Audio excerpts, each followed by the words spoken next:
너무나 귀한 말씀을 우리가 읽었습니다. 고린도전서 13장을 우리가 사랑장이라고 얘기하는데 오늘 전체를 읽었는데 우리 다음 주부터는 이제 부분적으로 세부적으로 함께 말씀을 나누면서 은혜를 나누기를 원합니다.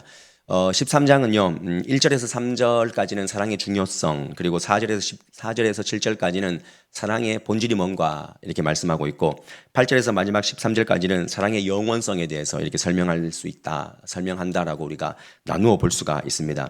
근데 오늘 우리가 이제 개론적인 걸 우리가 함께 볼 텐데 왜 사도 바울이 이 고린도전서를 사도 바울이 고린도 교회에다가 썼지 않겠습니까? 근데 그 수많은 예를 들어서 아테네 교회도 있고 또 데살로니가 교회도 있고 빌립보 교회도 있고 베레아 교회도 있고 에베소 교회도 있고 여러 교회가 있는데 왜 하필이면 이 고린도 교회에다가 사랑장을 썼을까 고민해 보지 않았습니까? 왜 하필이면 고린도 교회에 이 사랑장을 설명해 놓았을까? 그러기 위해서 우리가 이제 고린도 교회, 이 고린도 지역, 고린도의 도시의 이 상황을 좀 오늘 파악하고, 그래서 사랑이 필요했구나라는 것을 좀 이렇게 인식하고, 다음 주부터 이렇게 세세하게 말씀을 봤으면 좋겠습니다. 고린도는 지금의 그리스 지역에 있습니다. 저희가 지난번에 튀르키예, 그리스 이렇게 성지순례를 다녀왔는데요. 제가 이제 고린도가 이렇게 생겼구나, 이런 땅이구나 이렇게 보면서 성경이 다시 한번 와닿게 됐는데요. 우리가 보고 있는 고린도전서는 사도 바울이 2차 전도 여행 때 방문한 곳입니다. 그가 1년 6개월 동안 머물면서 거기서 강론하고 훈련을 시켰습니다. 사실 1차 전도 여행, 2차 전도 여행은 소아시아 지역을 다독이면서 다시 한번 고기를 좀 견고하게 하려고 했는데 성령의 강력한 인도하심으로 말미암아 하나님께서 서쪽으로 인도해 가십니다. 그래서 네아폴리, 빌립보, 데살로니가, 그리고 베레아, 그리고 아테네, 고린도 이런 식으로 이제 2차 전도 여행을 다녀서 다시 한번 안디옥으로 돌아오게 되었습니다. 사도행전 18장에 이 고린도에서 어떻게 사역이 펼쳐졌는지 이렇게 얘기가 나오는데 사도행전 18장 말씀에 우리가 너무나 잘 알고 있는 천막 짓는 일을 하고 있는 브루스길라와 아굴라 부부가 고린도에서 만났다는 것, 우리가 아마 성경적으로 지식이 있는 분들은 아실 겁니다. 거기서 회당장 그리스보가 회심을 하고 세례를 받은 사건이 고린도 교회에서 일어났던 일입니다. 방금 말씀드렸듯이 1년 6개월 동안 거기서 머물면서 말씀을 가르쳤다. 한 번은 갈리오라는 이 총독 때 유대인들이 막 들고 일어나서 사도 바울을 고발을 했습니다. 고발을 해서 그가 이제 법정에 서게 되는, 재판대 앞에 서게 되는, 그래서 저희가 저번에 갔던 우리 성지순례 팀은 아시겠지만 그 비마라고 하고 있는 그 사도 바울이 재판을 받던 그 장소에 저희가 눈으로 보고 또 어떤 분은 서서 사진을 찍고 이렇게 하기도 했는데, 이 고린도라는 지역은 원래는 주전 146년에 로마에 의해서 완전히 방치되었다가 주전 46년에 율리우스 가이사르라는 사람에 의해서, 왕에 의해서 다시 한번 복구가 되게 됩니다. 그리고 주후 50년경부터는 아가야 지역에 수도가 되어서 거기에 총독이 이렇게 살게 되는 그런 도시가 됩니다. 지리적으로 굉장히 요충지입니다. 다민족이 모일 수밖에 없고 상업과 어떤 무역들, 통신 이런 것이 굉장히 활발하게 일어났습니다. 이것이 고린도 지역의 어떤 지정학적인 것과 맞물려서 오늘 사랑이라는 말씀이 막 울려 퍼지고 있는데 거기가 환락의 도시이기 때문에 그렇다라는 것이죠. 고린도에는 레케이움이라는 이 항구와 그리고 겐그레아 항구가 있었는데 그 길을 쭉 펠로폰네소스 반도로 밑으로 이렇게 돌아가면은 무려 700km를 돌아가야 되지만 그 길을 짧게 돌아가기 위해서 지금은 고린도 운하가 있습니다. 고린도 운하가 이렇게 생겼습니다. 이건 제가 찍은 사진은 아니고 오늘 바빠서 이렇게 인터넷에서 뽑아왔는데 이 고린도 운하를 이렇게 지나가는 이렇게 지나가면 한 6.7km에서 한 7km 정도 이렇게 짧은 시간에 갈 수 있는 것이죠. 다음 그림을 한번 보여주시면, 고린도가 어디 있습니까? 혹시 고린도 보이세요? 그러니까 저기에 운하를 냈기 때문에 빨리 갈 수 있는 거죠. 안 그러면 펠로폰네소스 반도 밑으로 700km를 돌아가야 되는데, 그러면 그때 지금은 고린도 운하가 있지만 고린도 운하는 19세기에 1893년도에 이렇게 지어졌는데 그때 그게 없을 때는 어떻게 했습니까? 라고 할 때 그 당시에는 디올코스라는 그 육지를 통해서 육지에 네 발 달린 그 마차 같은 그런 걸 놓고 그 위에 그 당시에는 큰 배가 없으니까 그 배들을 실어서 사람이 끌었습니다. 이런 식으로.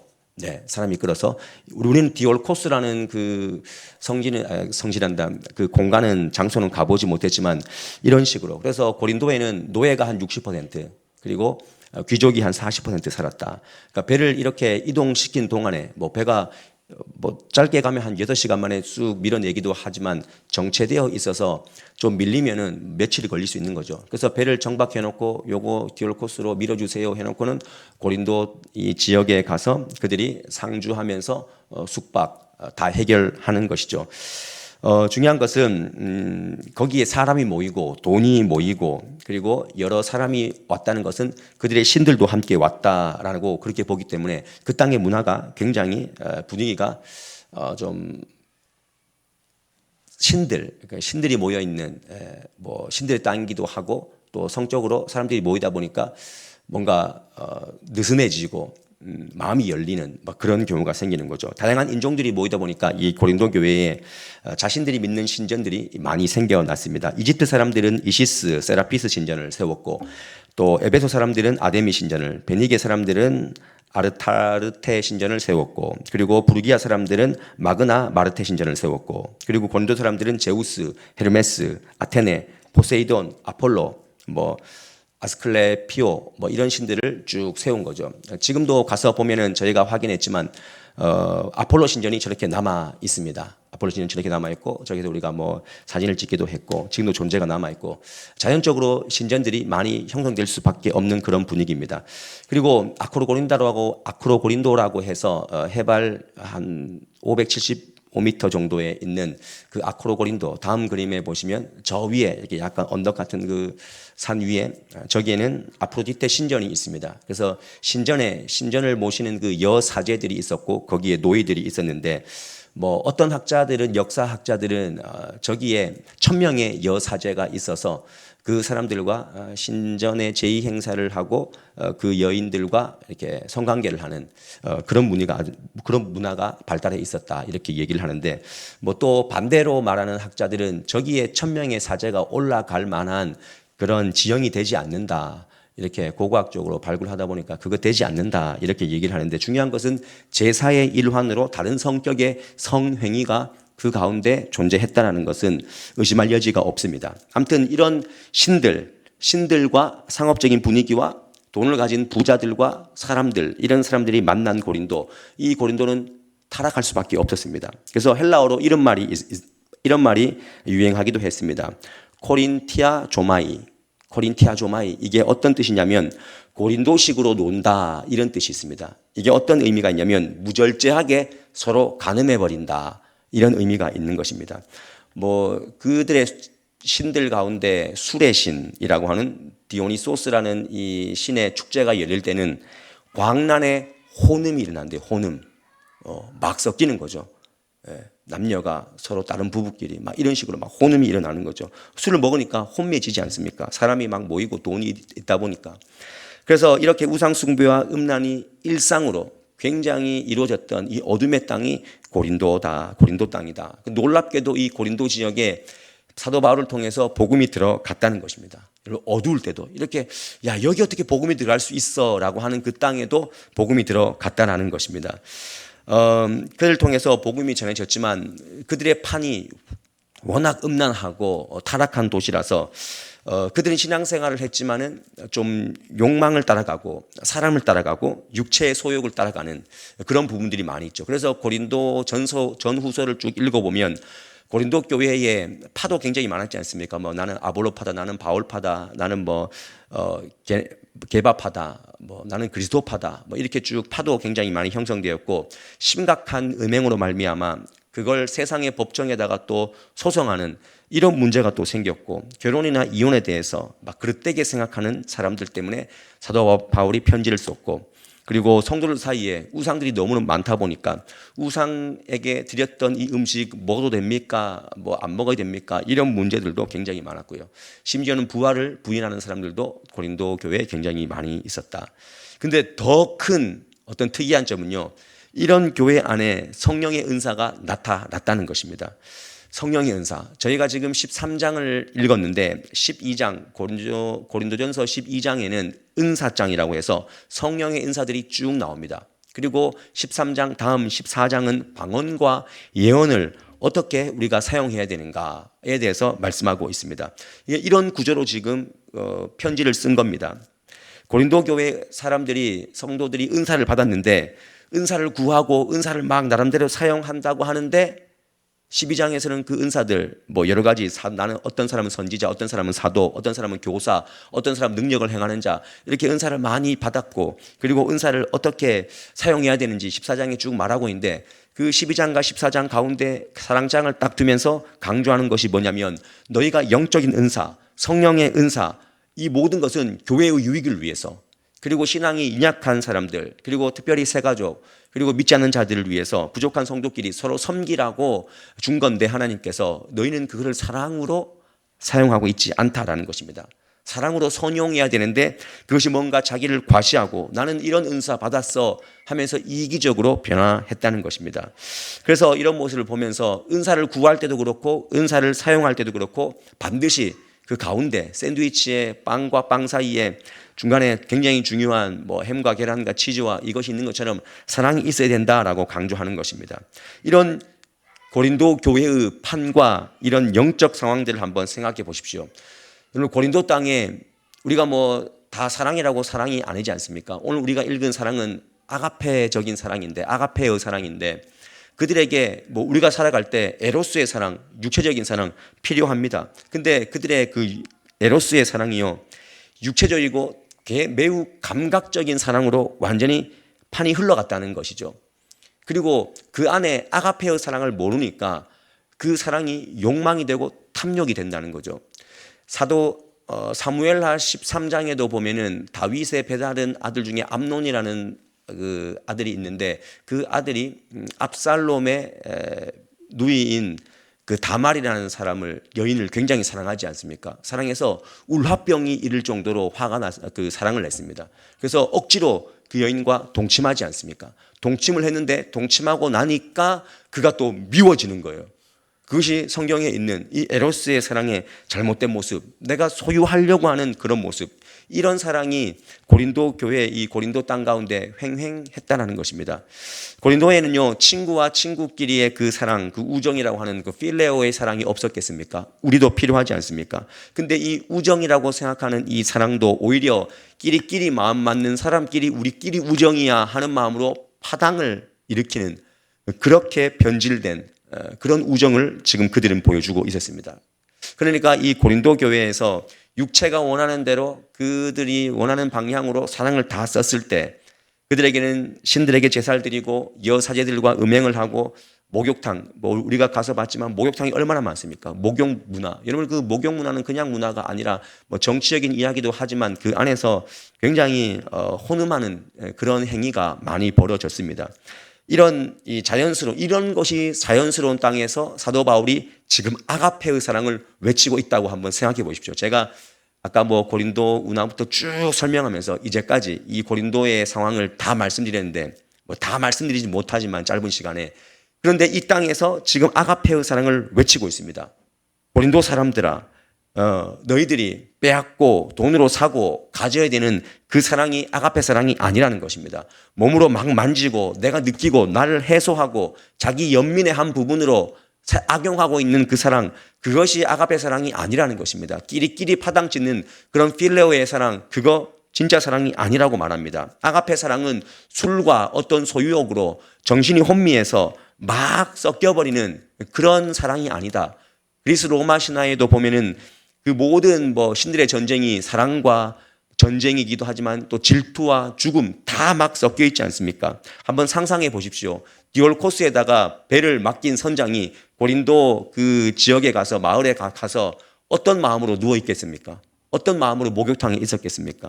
어떤 마음으로 거기에서 두 다리를 뻗고 있었겠습니까? 야, 오늘 물건 많이 싣고 왔어.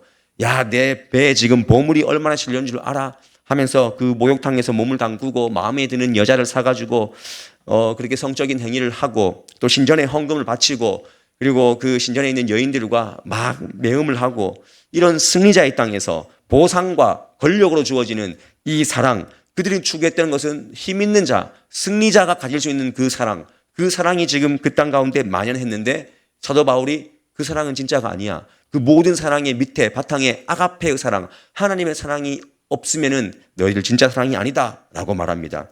여러분들 오해하지 마십시오. 필로의 사랑도 필요하고 또 에로스의 사랑도 필요합니다. 그리고 스트로게의 사랑, 이것은 부모가 자식을 사랑하는 그런 사랑 아니겠습니까? 그 모든 사랑 안에 아가페적인 사랑이 없으면, 아가페 사랑이 뭡니까? 희생적이고 굉장히 다른 사람을 유익하게 하고 변하지 않고, 그것은 영적이고 영원한 사랑, 하나님께서 그 아들 예수 그리스도를 내어주기까지 우리를 사랑하신 그 사랑을 말하는 것 아니겠습니까? 그래서 오늘 정말 중요한 영적인 은사가 뭐냐, 우리에게 오늘 회복해야 될 게 뭐냐, 그 달란트도 재능도 능력도 프로그램도 열심도 위대한 업적도, 그것 모든 것이 아니라 가장 먼저 있어야 될 우리의 은사는 사랑의 은사다라는 것을 깨달아야 될 줄 믿습니다. 사랑이 없을 때 어떠한 많은 것도 아무것도 아니라는 것입니다. 오히려 교회는 무너집니다. 서로에게 회복할 수 없는 상처만 주는 것입니다. 사랑이 없으면 그렇습니다. 그래서 우리 교회에서 은사와 달란트를 가진 사람들, 내가 뭔가 특별한 하나님께서 나에게 부여해 주신 선물 같은 그런 은사를 받은 사람들이 있다면, 우리가 정말 내 안에 사랑이 있는가, 내가 사랑으로 행하고 있는가라는 것을 반드시 점검해야 됩니다. 여러분들은 예배에서 하나님의 사랑을 느끼십니까? 그걸 다시 한번 회복해야 됩니다. 그리고 기도하셔야 됩니다. 주님의 사랑을 주님 부어주시옵소서. 내가 사랑으로 예배하게 하옵소서. 여러분들이 하고 있는 그 봉사에 사랑이 담겨져 있습니까? 어느 정도 교회가 흘러가면은 그 봉사가 경력이 되어버립니다. 그래서 내가 주방에서 몇 년 있었는데, 내가 여기서 청소를 몇 년 했는데, 내가 목사님 옆에서 이걸 얼마나 섬겼는데, 이게 다 경력이 되어버립니다. 사랑이 담겨 있어야 됩니다. 자녀를 사랑하고 남편을 사랑한다고 하는 그 사랑 안에 아가페적인 사랑이 빠져버리면 계산적이고 조건적인 사랑이 되어버립니다. 그래서 이 땅의 이 분위기를 보면 결혼이 아닌 게 너무 많은 것 같아요. 결혼이 아니고 우정이 아니고 부자 간의 사랑이 아닌 경우가 얼마나 많습니까? 그래서 이 아가페의 사랑, 이 사랑이 우리에게 부어져야 된다는 것. 사랑장 전체는요, 구구절절 맞는 말입니다. 구구절절 맞는 말입니다. 그래서 우리는 죽을 때 뭐 이런 얘기 많이 듣잖아요. 죽을 때 하는 많은 말들 중에 하나가 더 사랑하지 못했다는 것. 더 사랑할 걸 하면서 죽는다, 이런 얘기를 하는데, 구약과 신약을 통틀어서 계속해서 하나님은 사랑을 강조하십니다. 구약에서 가장 큰 율법은 하나님을 사랑하는 것이고 이웃을 내 몸과 같이, 내 자신과 같이 사랑하는 것이다, 이렇게 강조합니다. 그것이 율법이요 선지자의 강령이다, 이렇게 말합니다. 근데 신약에서 예수님께서는 요한복음 13장 말씀에 이런 말씀을 하십니다. 내가 너희를 사랑한 것 같이 너희도 서로 사랑하라, 이렇게 나옵니다. 하나님을 사랑하지만 내가 너희를 사랑한 것 같이 너희도 서로 사랑하라. 그러니까 하나님을 사랑하고 이웃 사랑하는 것, 그것이 구약의 강령이었지만 예수님은 내가 너희를 사랑한 것 같이 너희가 서로 사랑해라. 그러면 믿지 않는 사람들이 너희가 나의 제자인 줄 알게 될 것이다. 그러니까 우리가 서로 사랑할 수 있어야 여러분들 누군가를 내 몸같이 사랑할 수 있지 않겠습니까? 주님의 사랑으로 우리가 서로 사랑할 수 있어야 됩니다. 신앙 전체의 근간, 그것이 사랑에 근거해야 됩니다. 그 모든 것이 없으면 유익이 없다. 이제 다음 주부터 쭉 보실 말씀인데, 저는 어떻습니까? 제가 사랑이 없으면 제가 여기에서 하는 설교는요, 꽹과리일 뿐입니다. 제가 여기에서 아무리 유창하게 뭐 세상의 지식과 좋은 주석과 좋은 적용을 가지고 여러분들에게 설교를 한다 해도 제가 일상생활에서 사랑이 없으면 제 소리는요, 제 설교는 꽹과리가 될 수밖에 없습니다. 그 아가페의 사랑을 어떻게 우리가 회복할 수 있습니까? 여러분, 절대로 우리 힘으로 되지 않습니다. 주님, 내 안에 주님의 사랑이 부어줘야 됩니다라고 인정하면서, 내가 그걸 가질 수 없습니다라고 인정하면서 주님의 사랑이 부어질 수 있도록 우리가 기도해야 됩니다. 그리고 주님의 십자가를 깊이 묵상해야 됩니다. 야, 내가 너를 위해 죽었지 않냐? 야, 내가 너를 위해 죽었는데 너는 그거 기껏 그거 조금 손해본다고 그렇게 속상해하고 밤새도록 끙끙거리고 그렇게 살아가냐? 주님의 십자가를 더 묵상해야 되고 성령의 도우심으로 순종해야 됩니다. 아, 이거 안 되는데 오늘도 주님께서 또 사랑하라고 말씀하시네. 아, 내가 모처럼 수요예배 왔는데 또 사랑장으로 바뀌었네. 그러면 주님께서 우리에게 들리게 하시는 것입니다. 그렇게 하기 위해서 우리가 사랑장을 시작합니다. 저는 오늘 사랑장을 묵상하면서 좀 한 가지, 거의 이제 마지막 부분인데, 이렇게 한번 적용했으면 좋겠다. 하나님의 속성은 사랑이다. 사랑이 우리에게 부어졌다. 그럼 우리가 잠깐 체크해 볼 수 있는 어떤 대목이 있습니다. 나는 사랑인가? 여러분 한번 생각해 보세요. 나는 사랑인가? 나는 사랑이 있는가? 아가페의 사랑이 부어지고 내가 그 아가페의 사랑의 그 바탕 아래 내가 직장 생활하고 또 가정생활하고 신앙생활하고 있는가 쭉 돌아보시면서 4절을 한번 펴주십시오. 4절 말씀을 한번 쭉 이제 7절까지 사랑의 속성이 쭉 나오지만 4절을 한 번만 읽어볼게요. 시작. 사랑은 오래 참고 사랑은 온유하며 시기하지 아니하며 사랑은 자랑하지 아니하며 교만하지 아니하며 그랬어요. 근데 요 사랑을 우리 안에 이미 사랑이 부어졌지 않습니까? 우리가 주님의 사랑을 받은 그래서 예수 사랑하심은 아까 찬양했는데 그 사랑이 부어진 사람이라면 우리가 사랑 덩어리인데 그러면 저 사랑이라는 단어를요 지금부터 다 읽으셔야 돼요. 목소리 이거 입술을 열어서 읽으셔야 돼요. 이 사랑을요 자기 이름을 넣어서 읽으셔야 됩니다. 예, 왜냐면 우리가 사랑 덩어리인데 그리고 읽어보고 이게 어색하면은 이게 좀 따뜻하지 않고 뭔가 뻣뻣하다 싶으면은 우리 안에 사랑을 한번 이렇게 다시 한번 돌아봐야 하는 거예요. 준비. 사랑은 할 때 고재광은 이렇게 하는 겁니다. 알겠죠? 사랑이라는 단어에 그렇게 한번 해봅니다. 시작. 고재광은 오래 참고 고재광은 온유하며 시기하지 아니하며 고재광은 자랑하지 아니하며 교만하지 아니하며 어떻습니까 여러분들? 뭔가 이게 그래 이게 내 안에 있어 하는 마음으로 따뜻하게 느껴지십니까? 아니면은 뭔가 어색합니까? 아까 제가 연습을 했어요. 그 결단 찬양을 찬양단하고 늘 연습을 하는데 사랑은 언제나 오래 참고 사랑은 무례히 행치 않고 쭉 찬양을 하는데 제가 성내지 아니하며라고 할 때 이건 내가 잘 안 되는 건데 라고 마이크에 대고 몇 명 아무도 없을 때 제가 근데 저건 내가 안 되는 건데 이렇게 얘기한 적이 있어요. 여러분 어떤 목사님은 간증 프로그램에 나와서 이렇게 얘기를 하더라고요. 나는 너무 강하고 촌철살인 같은 그런 비판을 하고 너무나 이 성도들에게 막 꼬집고 정죄의 눈으로 입술로 그렇게 대해왔다. 그러면서 이렇게 막 눈물을 막 흘리시는 그런 모습이 나오더라고요. 그 사랑 안에 자신이 비춰보니까 내가 정말 뭐 잘한다고 했지만 그 잘한 것들이 아무것도 아닌 꽹과리 같은 그런 사역이었다는 것을 돌아보게 하셨습니다. 여러분 성경을 꽉 짜내면 뭐가 나오겠습니까?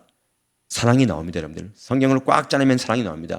여러분들 인생을 꽉 짜내고 마지막 한 방울 딱 남긴다면 사랑을 남겨야 되지 않겠습니까? 말세에 드러나는 특징이 무엇입니까?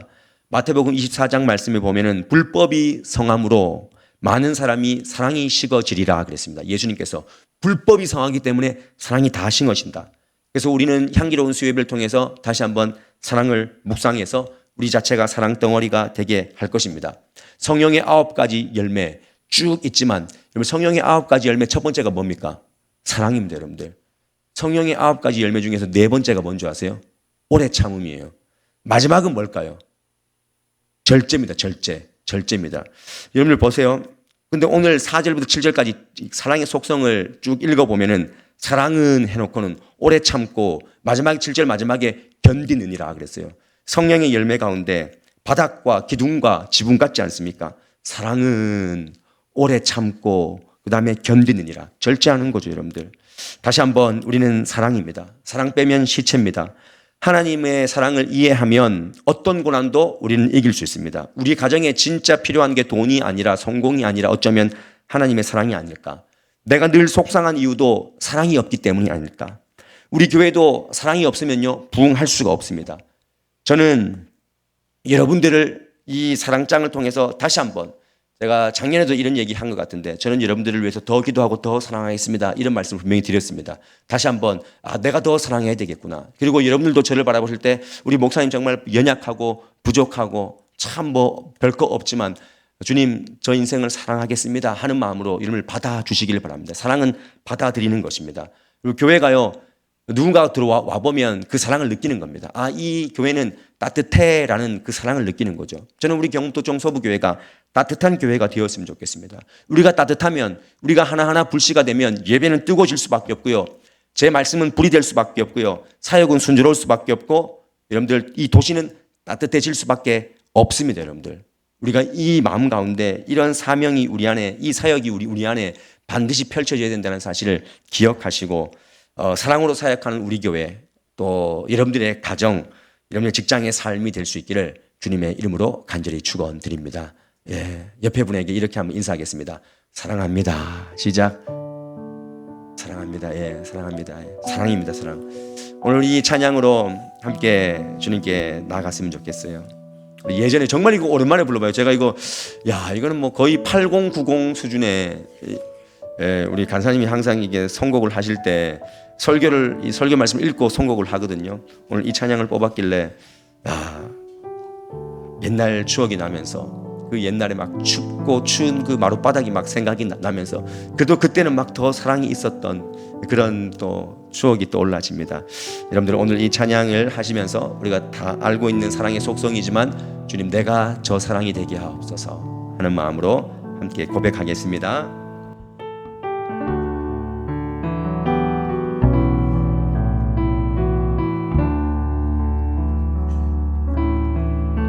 사랑은 언제나 오래 참고, 사랑은 언제나 온유하며, 사랑은 시기하지 않으며,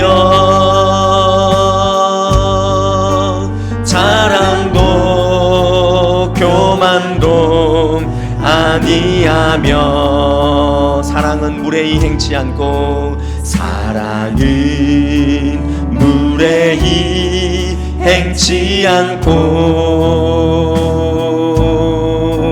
자기의 유익을 굳지 않고, 사랑은 성내지 아니하며, 진리와 함께 기뻐하네. 사랑은 모든 것 감싸주고, 사랑은 모든 것 감싸주고, 바라고 믿고 참아내며, 사랑은 영원토록 변함없네. 믿음과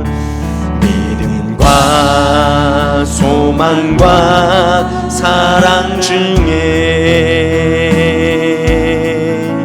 그 세상 끝까지 영원하며, 믿음과 소망과 사랑 중에, 믿음과 소망과 사랑 중에,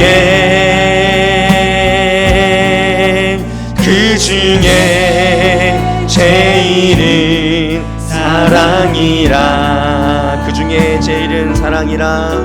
그 중에 제일은 사랑이라.